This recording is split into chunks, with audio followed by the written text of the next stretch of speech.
सर्वप्रथम तर मी स्वतःला भाग्यशाली समजतो की आपल्याला एकनाथ महाराजांसारख्या महान संतांच्या कुळामध्ये जन्म प्राप्त झाला.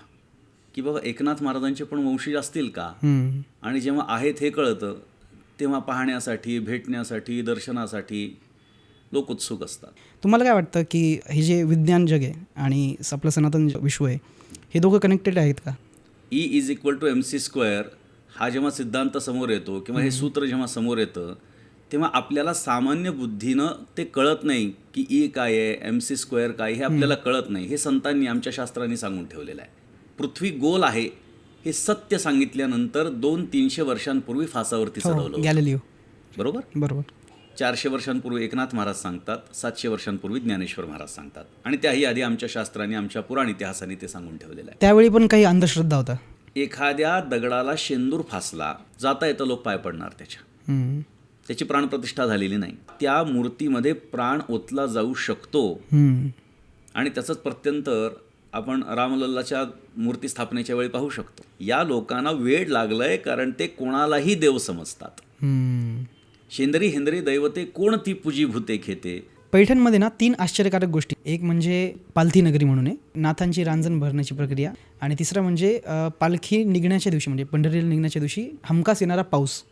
खरी गोष्ट आहे, एकनाथ महाराजांच्या पालखीच्या प्रस्थानाच्या वेळी 4 थेंब का होईना पण पाऊस पडतोच. हा अनुभव आजही लोकांना प्राप्त होतो.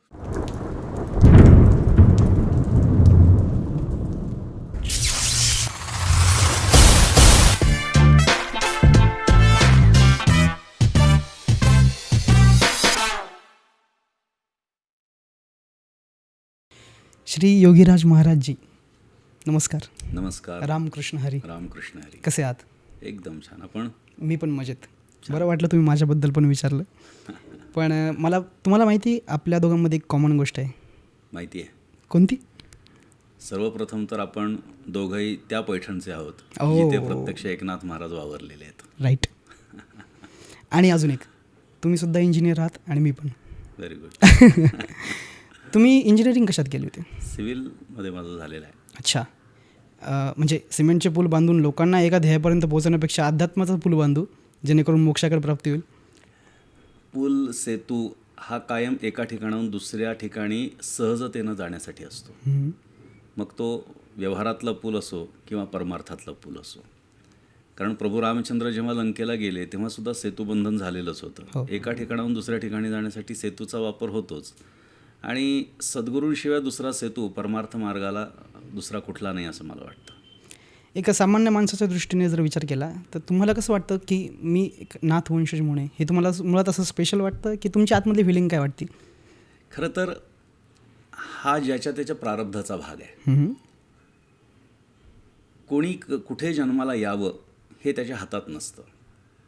त्याने काहीतरी पुण्यकर्म केले असतील तर चांगल्या घराण्यामध्ये जन्म मिळतो, काही पाप केले असेल तर दुःख भोगावं लागतं. हा कर्माचा सिद्धांत आपल्या सनातन वैदिक परंपरेमध्ये चालत आलेला आहे. त्यामुळे सर्वप्रथम तर मी स्वतःला भाग्यशाली समजतो की आपल्याला एकनाथ महाराजांसारख्या महान संतांच्या कुळामध्ये जन्म प्राप्त झाला. जन्म प्राप्त झाला इथपर्यंत ही गोष्ट थांबत नाही. तर ज्यांच्या कुळामध्ये आपल्याला जन्म प्राप्त झाला त्यांचे कोणते गुण आपण अंगीकारले आहेत हा प्रश्न आपण आधी स्वतःला विचारला पाहिजे. जेव्हा लोक आमच्याकडे पाहतात तेव्हा लोकांना कुतूहल असतं की बाबा एकनाथ महाराजांचे पण वंशज असतील का, आणि जेव्हा आहेत हे कळतं तेव्हा पाहण्यासाठी, भेटण्यासाठी, दर्शनासाठी लोक उत्सुक असतात.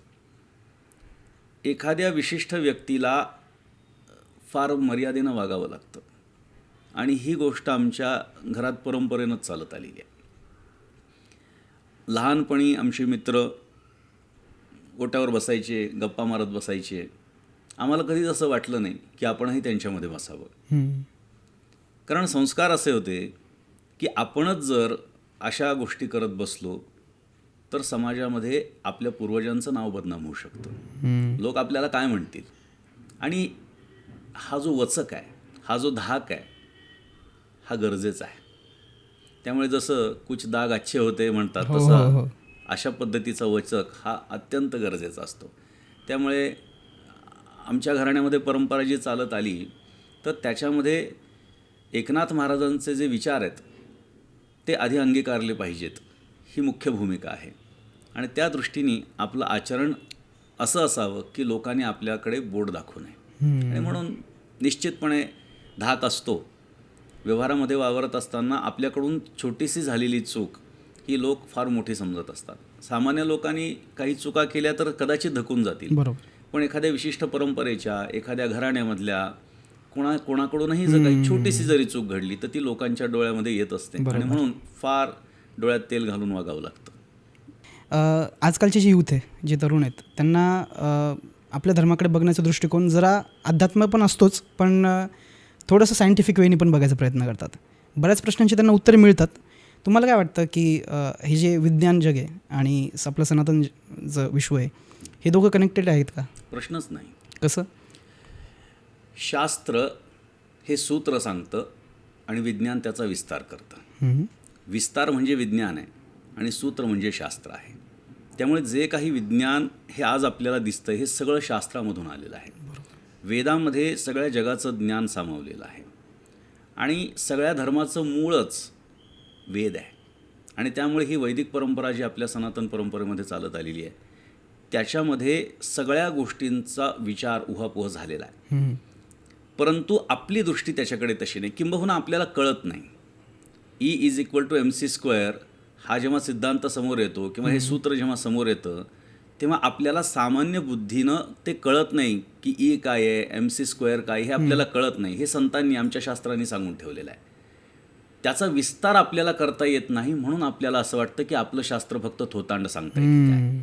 आणि ती माहिती विदेशातल्या लोकांनी घेऊन त्याचं चिंतन केलं आणि त्याचा विस्तार केला आणि त्यांच्या लक्षात आलं की या शास्त्रामध्ये विज्ञान भरलेलं आहे. मग हेच विज्ञान विस्तृत करून त्याच्यातली माहिती घेऊन त्यांनी विज्ञान मांडलेलं आहे. अशा कित्येक गोष्टी आहेत. एखादं सांगू शकता का? हो. जसं पृथ्वी गोल आहे. विदेशामध्ये एका शास्त्रज्ञाला पृथ्वी गोल आहे हे सत्य सांगितल्यानंतर 200-300 वर्षांपूर्वी फासावरती चढवलं. गॅलिलिओ. बरोबर. हां. मग आमचंच धर्मशास्त्र हे आम्हाला सांगतं की पृथ्वी गोल आहे. किती वर्षांपूर्वी? 400 वर्षांपूर्वी एकनाथ महाराज सांगतात, 700 वर्षांपूर्वी ज्ञानेश्वर महाराज सांगतात आणि त्याही आधी आमच्या शास्त्रांनी, आमच्या पुराण इतिहासाने ते सांगून ठेवलेलं आहे. तर या सगळ्या गोष्टी ह्या आपल्या वेद आणि पुराणातून, धर्मशास्त्रातून आलेल्या आहेत. एका ग्रहाचं अंतर दुसऱ्या ग्रहापर्यंत किती आहे आपल्याला आश्चर्य वाटेल, एकनाथ महाराजांनी त्यांच्या एकनाथी भागवतात सांगून ठेवलं. अच्छा. 450 वर्षांपूर्वी सामान्य माणूस विचारही करू शकत नाही की एकनाथ महाराजांनी एका ग्रहापासून दुसऱ्या ग्रहाचं अंतर किती आहे हे सांगून ठेवलं आहे. अर्थात त्या काळामध्ये सगळे जे परिमाण होते ती योजनामध्ये होती. बरोबर. योजन, माईल, किलोमीटर्स याच्यामधला जसा भेद आहे हा भेद त्याच्यामध्ये आपल्याला पाहायला सापडतो. मग 400 वर्षापूर्वी जर आमचे नाथ महाराज ग्रहांमधलं अंतर सांगू शकतात तर ते विज्ञानवादी नाहीत का? मला याचं उत्तर द्या. बरोबर. तर संत एकनाथ महाराजांकडे तुम्ही कसे बघता? एकनाथ महाराजांकडे बघण्याचा दृष्टिकोन हा प्रत्येकाचा स्वतंत्र असू शकतो. म्हणून तुमचा प्रश्न बरोबर आहे की तुम्ही कुठल्या दृष्टीने पाहता. एकनाथ महाराज एक व्हर्सेटाईल व्यक्तिमत्व आहे. एकनाथ महाराजांच्याकडे बघण्याचा दृष्टिकोन असा आहे की एकनाथ महाराज हे सर्वार्थानं आदर्श आहेत. आदर्श गृहस्थ म्हणून त्यांच्याकडे आपण पाहू शकतो आणि आदर्श पारमार्थिक म्हणून आपण त्यांच्याकडे पाहू शकतो. आदर्श गृहस्थ म्हणून का? तर एक आदर्श पती, एक आदर्श पिता, एक आदर्श पुत्र, एक विशिष्ट कुळामध्ये जन्माला आल्याच्या नंतर आपल्याला काय करायचं असतं हे कळणारा कुलदीपक म्हणून सुद्धा आपण त्यांच्याकडे पाहू शकतो. एक आदर्श गुरु म्हणून आपण त्यांच्याकडे परमार्थाच्या दृष्टीनं पाहू शकतो. एक आदर्श कवी म्हणून आपण त्यांच्याकडे पाहू शकतो. एक आदर्श संत म्हणून आपण त्यांच्याकडे पाहू शकतो. त्यांच्याकडे बघण्याची दृष्टी ही विविधांगाने आपल्याला लक्षात घेता येते.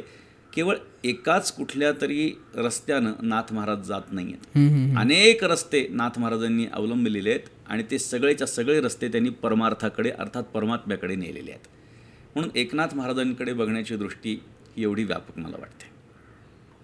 त्यावेळी पण काही अंधश्रद्धा होता आणि श्रद्धा कशी असावी याचं पण स्पष्टीकरण त्यांनी दिलं आहे त्यांच्या काव्यांमधून.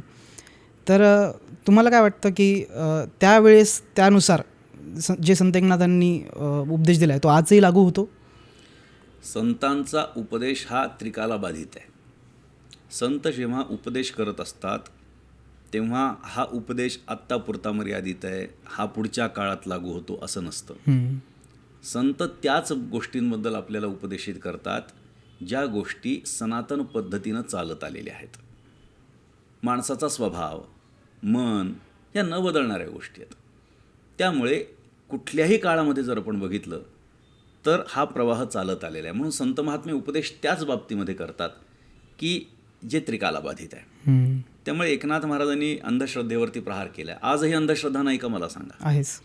त्याही काळात होतीच. कुठल्याही काळामध्ये त्या त्या काळची अंधश्रद्धा ही असते, परंतु काही लोकांना ती श्रद्धा वाटते, काही लोकांना अंधश्रद्धा वाटते. परंतु अंधश्रद्धा आहे काय? ज्याची आपण उपासना करतो त्याचं यथार्थ ज्ञान नसताना त्याची उपासना करणं म्हणजे अंधश्रद्धा. जसं एखाद्या दगडाला शेंदूर फासला, अगदी आपण प्रयोग जरी करून बघितला तरी आपल्याला लक्षात घेता येईल की रस्त्यावर एखादा दगड ठेवा, आपणच ठेवा, त्याला शेंदूर लावा, जाता येतं लोक पाय पडणार त्याची प्राणप्रतिष्ठा झालेली नाही. आमचा इतिहास, आमची परंपरा आम्हाला असं सांगते की वैदिक मंत्रानं त्या मूर्तीमध्ये प्राण ओतला जाऊ शकतो.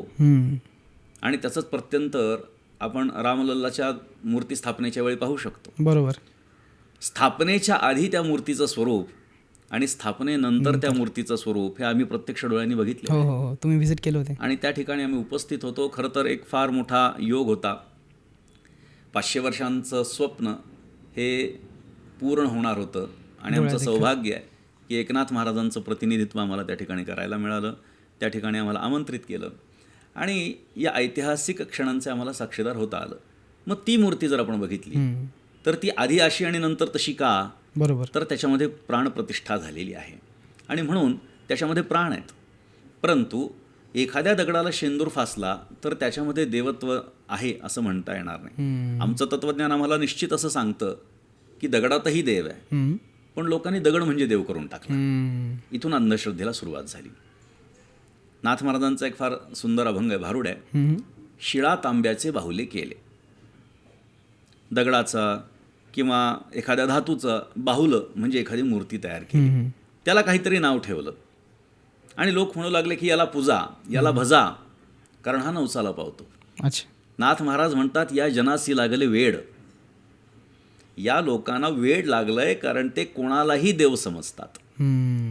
शेंदरी हेंदरी दैवते कोण ती पूजी भूते खेते, आपल्या पोटाची रडते मागती शिते अवदान, आपले इच्छा आणि का पिढी काय ती देईल वराडी. ती काय देणार आहे? या दृष्टीने जर विचार केला तर एकनाथ महाराजांनी सुद्धा या गोष्टींवरती प्रहार केलेला आहे. नाथ महाराजांनी सांगितलं, जिता जीवा करुनी वध, दगडादावी ती नैवेद्य. जिवंत माणसाला खाऊ घालायचं नाही आणि दगडाला नैवेद्य दाखवायचा. जिवंतपणे आईबापांना विचारायचं नाही आणि मेल्यानंतर त्यांचं श्राद्ध घालायचं. नाथ महाराज हे तत्वदर्शी संत आहेत. आजच्या भाषेमध्ये बोलायचं झालं तर ते स्ट्रेट फॉरवर्ड आहे. बरोबर. की जे योग्य आहे ते योग्य आणि जे अयोग्य आहे ते अयोग्य आहे. कुठल्याही पद्धतीमध्ये विचारांशी तडजोड ही नाथ महाराजांनी केलेली दिसत नाही. लोक काय म्हणतात यापेक्षा खरं काय आहे हे मांडण्याचा प्रयत्न नाथ महाराजांनी केला आहे.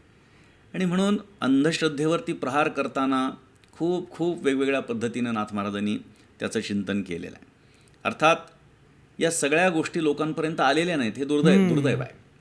परंतु ह्या येणं गरजेचं आहे. एकनाथ महाराजांकडे बघण्याची दृष्टी जर आपण बघितली आणि त्यातल्या त्यात नाथ महाराजांची गाथा जर आपण बघितली तर त्यामध्ये आपल्याला एकनाथ महाराजांचे स्वतःचे विचार हे जाणून घेता येऊ शकतात. कारण जे टीकाग्रंथ असतात त्या टीकाग्रंथामध्ये लेखकाला मर्यादा असते आणि ही मर्यादा काय आहे तर जो विषय ज्याच्यावर टीका करतोय त्या विषयाच्या व्यतिरिक्त इतर कुठे जाता येत नाही. बरोबर. परंतु संतांची गाथा ही त्यांचं मन व्यक्त होत असतं त्या माध्यमातून आणि त्यामुळे या गाथेकडे जोपर्यंत आपण पाहत नाहीत तोपर्यंत आपल्याला एकनाथ महाराजांचे विचार यथार्थपणे कळणार नाहीत. म्हणून अंधश्रद्धेवरती प्रहार हा नाथ महाराजांनी केलेलाच आहे आणि त्यांच्या वाङ्मयातून तो प्रकर्षानं आपल्याला जास्तपणे जाणवतं. पैठणमध्ये ना 3 आश्चर्यकारक गोष्टी आहेत, म्हणजे लोकांना ऐकून नवल वाटतं त्या गोष्टींचं. एक म्हणजे पैठणची मुळात ओळख पालथी नगरी म्हणून आहे, ती एक. त्यानंतर नाथांची रांजण भरण्याची प्रक्रिया, तो त्या दिवशीच भरला जातो वगैरे, ते तुम्ही सांगालच. आणि तिसरं म्हणजे पालखी निघण्याच्या दिवशी, म्हणजे पंढरीला निघण्याच्या दिवशी हमखास येणारा पाऊस. याकडे तुम्ही कसं बघता? पालथी नगरी हा पैठणचा इतिहास आहे. खरं तर पैठणचा इतिहास हा पालथी नगरीपासून सुरू होतो असा नाही आहे. पैठण हे पुरातन शहर आहे, प्रतिष्ठान नाव आहे, कितीतरी त्याच्या संबंधानं चर्चा पण होते आणि आपल्याला माहिती पण उपलब्ध होते. शालिवाहन राजाची राजधानी. बरोबर. परंतु पालथी नगरीच्या बाबतीमध्ये अशा पद्धतीच्या काही गोष्टी ऐकायला मिळाल्यात की एका ऋषींनी दिलेला तो शाप आहे. वेगवेगळ्या पद्धतीने त्याचं चिंतन होतं आहे, माहिती नाही काय आहे, पण ऋषीनं दिलेला शाप की तुझी नगरी पालथी होईल, म्हणून आज पूर्णच्या पूर्ण नगरी आपल्याला पालथी पाहायला मिळते. कदाचित तुम्ही पाहिलं नसेल, पण मी पाहिलं आहे. ओके. जेव्हा फ्रान्स, अमेरिका, जर्मनी इथले शास्त्रज्ञ पैठणला आले होते, आम्ही शाळेत असत, आणि शाळेमध्ये सायकलवरती मित्रांबरोबर आम्ही जायचो. खरं तर आमच्या घरापासून ते आधी खूप लांब वाटायचं, आता जवळ वाटतं. आता सगळ्याच गोष्टी जवळ आल्या, पण त्या काळामध्ये ते लांब वाटायचं. मग मित्र आणि आम्ही सगळे एकदा त्या ठिकाणी गेलो. आम्हाला कल्पना नाही की तिथे बंदी आहे वगैरे वगैरे. मग आम्ही सायकल वगैरे साईडला लावल्या आणि आतमध्ये गेलो, आणि जे उत्खनन चालू होतं ते उत्खननामध्ये आम्ही बघितलं की फरशी जी आहे ती वरच्या बाजूला आहे, म्हणजे दगडं वरच्या बाजूला आहे, आणि जे लाकडी खण आहेत ते जमिनीमध्ये.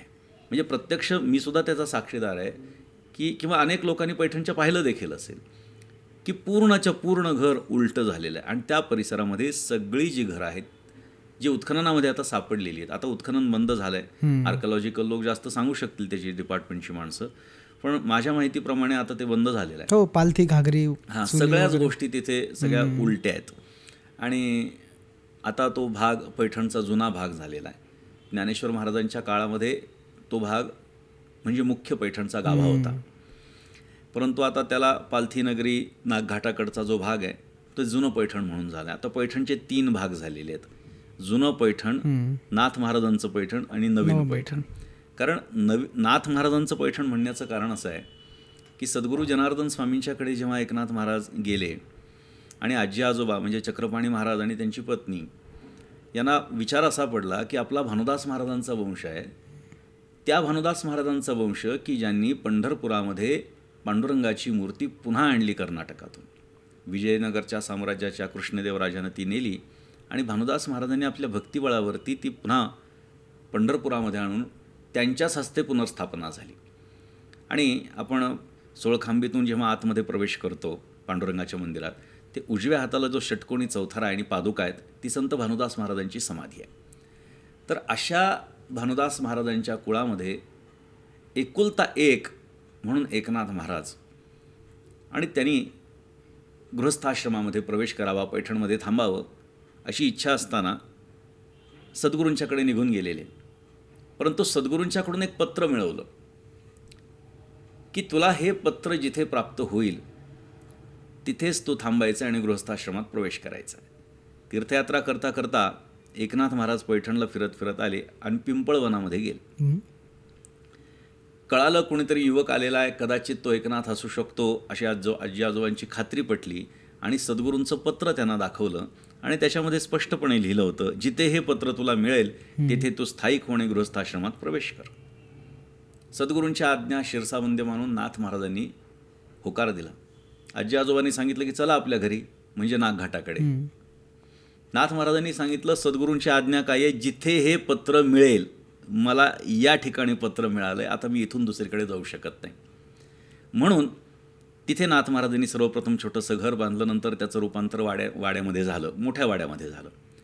ही नाथ महाराजांचं पैठण.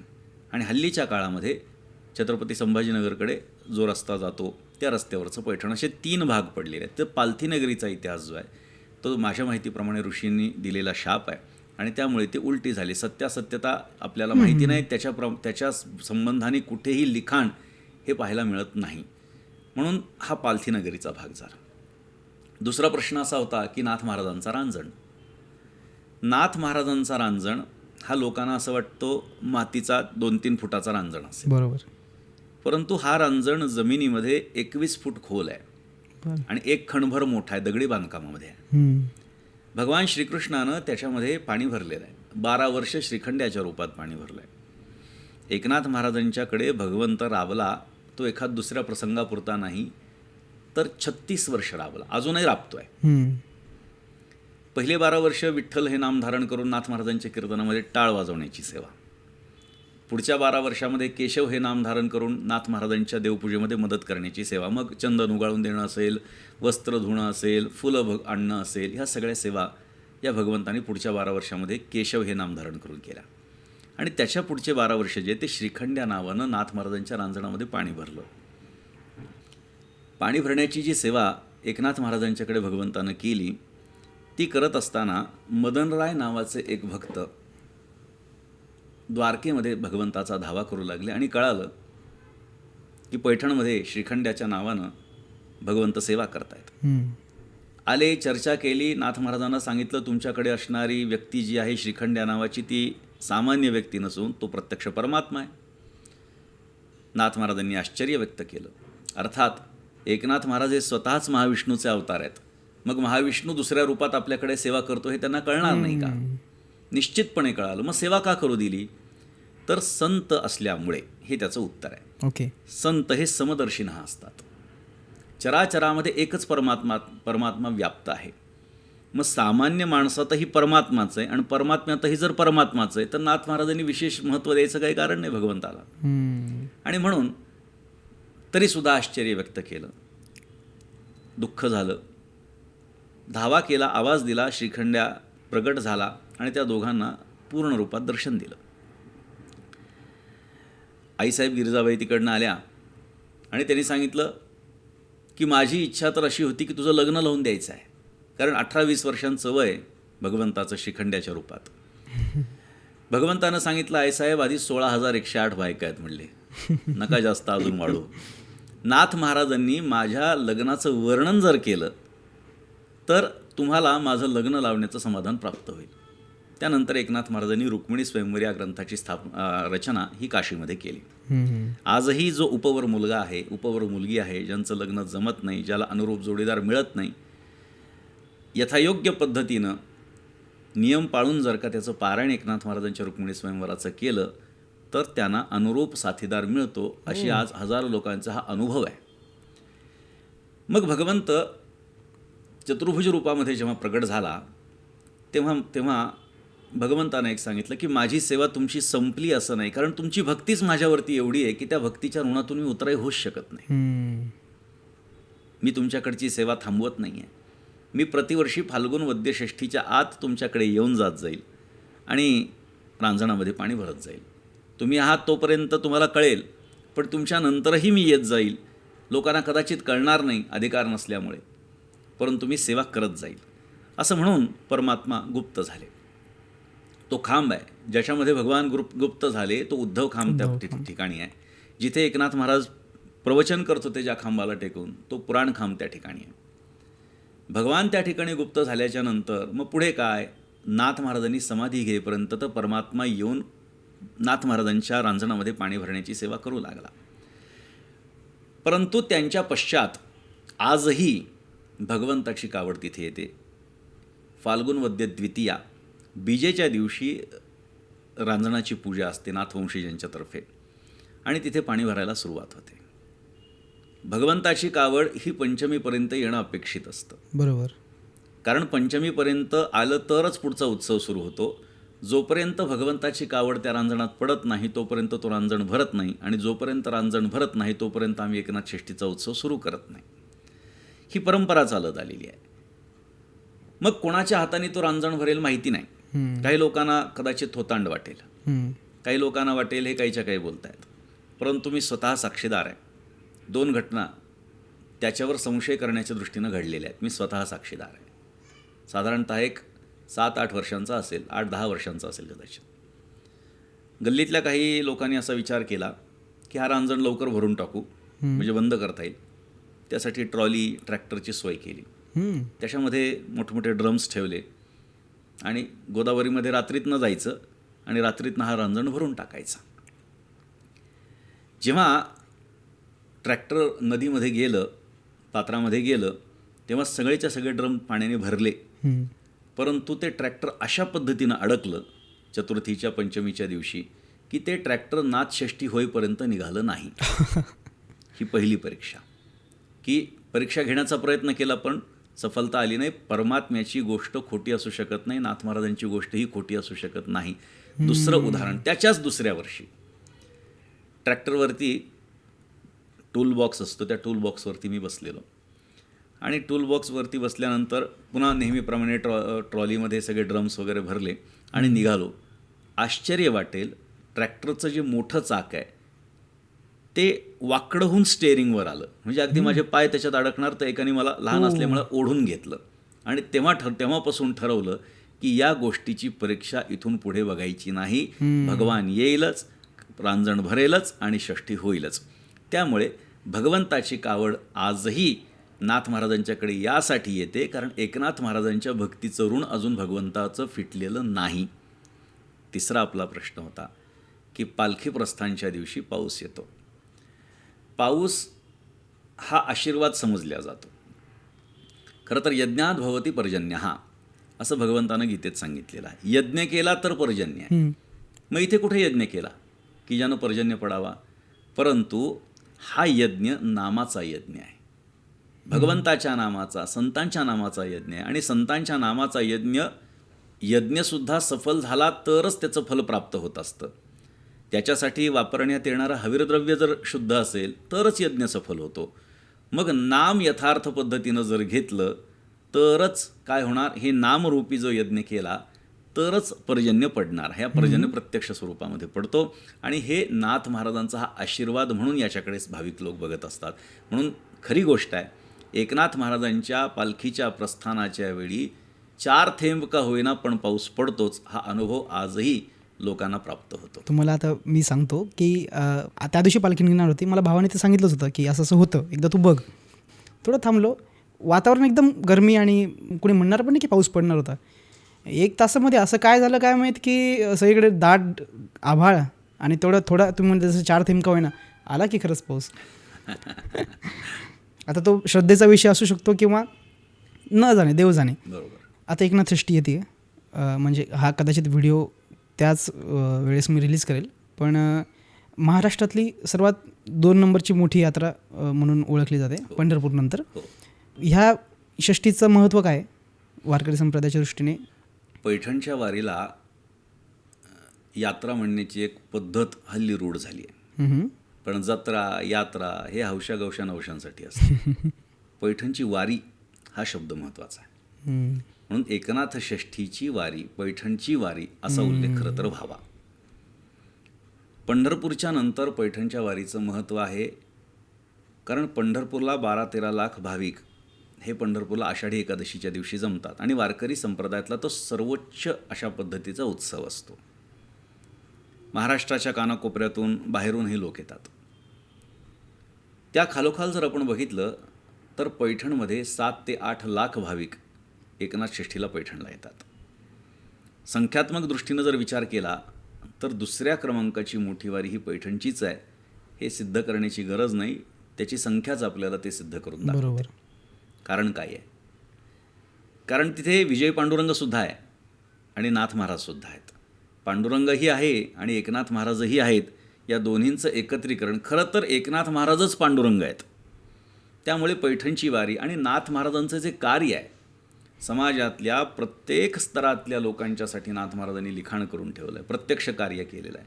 आणि म्हणून एकनाथ महाराजांच्या कार्यामुळे, त्यांच्यावरती असणाऱ्या श्रद्धेमुळे, त्यांच्यावरती असणाऱ्या भक्तीमुळे भानुदास एकनाथच्या गजरामध्ये अख्खं पैठण दुमदुमून जातं. त्यामुळे पैठणच्या वारीचं हे आगळं वेगळं महत्त्व आहे. आणखी वेगळेपण जर एकनाथ महाराजांच्या या वारीचं सांगायचं झालं तर गोदावरीच्या वाळवंटामध्ये आजही फड भरतात. इतरत्र कुठेही तीर्थाच्या ठिकाणी आपल्याला या अशा पद्धतीनं हे परंपरागत आहे. वाळवंटामध्ये फड भरून तिथे कीर्तन, भजन, नामसंकीर्तन होणं ही खरी परंपरा आहे. ही इतरत्र कुठेही आपल्याला पाहायला मिळत नाही.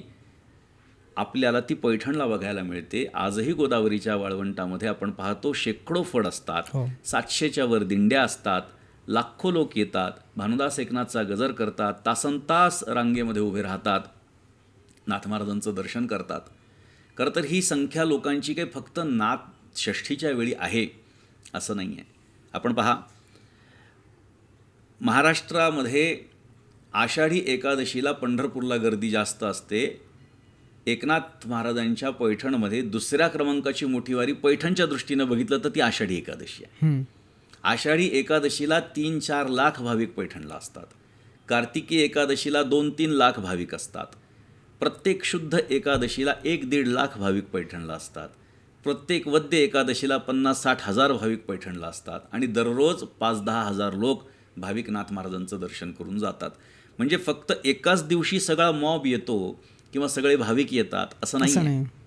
ते येत राहत आहेत कारण पैठणची वारी ही परंपरेची वारी आहे. लक्षात घ्या, तुकाराम महाराजांच्या परंपरेमध्ये 2 स्थान महत्त्वाची आहेत, 2 परंपरा महत्त्वाच्या आहेत, ज्या फड परंपरा आहेत. एक तर देहूकर, जे की तुकाराम महाराजांचे वंशज आहेत, आणि दुसरे म्हणजे वास्कर, की ज्यांना विद्यावंश समजल्या जातो. म्हणजे ज्ञान परंपरा तुकाराम महाराजांची त्यांनी चालवली, वंश परंपरा, मांस परंपरा यांनी चालवली. या दोन्हीही परंपरा या पैठणला येतात. पैठणचं महत्त्व लक्षात घ्या. केवळ 4 दिवस आधी तुकाराम बीजेचा उत्सव देहूला होतो, परंतु ही मंडळी तिथे न जाता पैठणच्या वारीला येतात. त्याचं कारण काय आहे की ह्या वारीची परंपरा आहे. फड परंपरा ही परंपरा टिकवण्याच्या दृष्टीनं अत्यंत महत्त्वाची समजली जाते. ज्या अर्थी फडामध्ये एखादी गोष्ट चालू आहे त्या अर्थी तिला काही 100 वर्षांची परंपरा आहे हे सिद्ध करण्याची सुद्धा गरज नसते. एवढी अव्याहतपणे ही चालत आलेली असते. म्हणून तुकाराम महाराज सुद्धा नाथषष्ठीची वारी करायची पैठणची हे त्याच्यातून सिद्ध होतं. निळोबाराय सुद्धा नाथ महाराजांचे महिन्याचे वारकरी होते आणि त्यामुळेच त्यांना नाथ महाराजांचं चरित्र मोठ्या प्रमाणात माहिती. त्यांनी अभंगसुद्धा नाथ महाराजांवर खूप मोठ्या प्रमाणामध्ये लिहिलेले आहेत, कारण ते पैठणचे वारकरी होते. आणि पैठणला आल्यानंतर नाथ महाराजांच्या चरित्राचं चिंतन व्हायचं आणि त्याच्यातून हे अभंग प्रस्फुटित झालेले आहेत असं आपल्याला पाहायला मिळतं. म्हणून पैठणची वारी ही निश्चितपणे महाराष्ट्रातली 2ऱ्या क्रमांकाची वारी आहेच आहे आणि ती राहीलच. अजून एक छोटासा टँजेन्शियल प्रश्न आहे की असं म्हणतात की पंढरीची जेव्हा वारी सुरू होते आणि पहिला मान आपल्या दिंडीला असतो, म्हणजे नाथ महाराजांच्या दिंडीला असतो, हे खरं आहे?